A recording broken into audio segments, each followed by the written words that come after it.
شوط أول سلبي بين برشلونة ونيوكاسل على ملعب السان جيمس بارك، شوط متكافئ إلى حد بعيد بين الفريقين، وكعادة نيوكاسل على أرضه الفريق دخل بحماس وسط صيحات وصخب الجمهور، وده كان شيء متوقع إنه الماكبايس يبدو الماتش وهم متحمسين ومندفعين.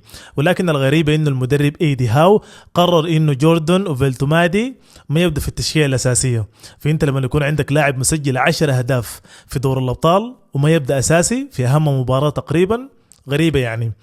أما بالنسبة لبرشلونة بصراحة الفريق يعني لقى صعوبات خصوصا من الناحية الهجومية، كذلك من ناحية صناعة الفرص من وسط الملعب.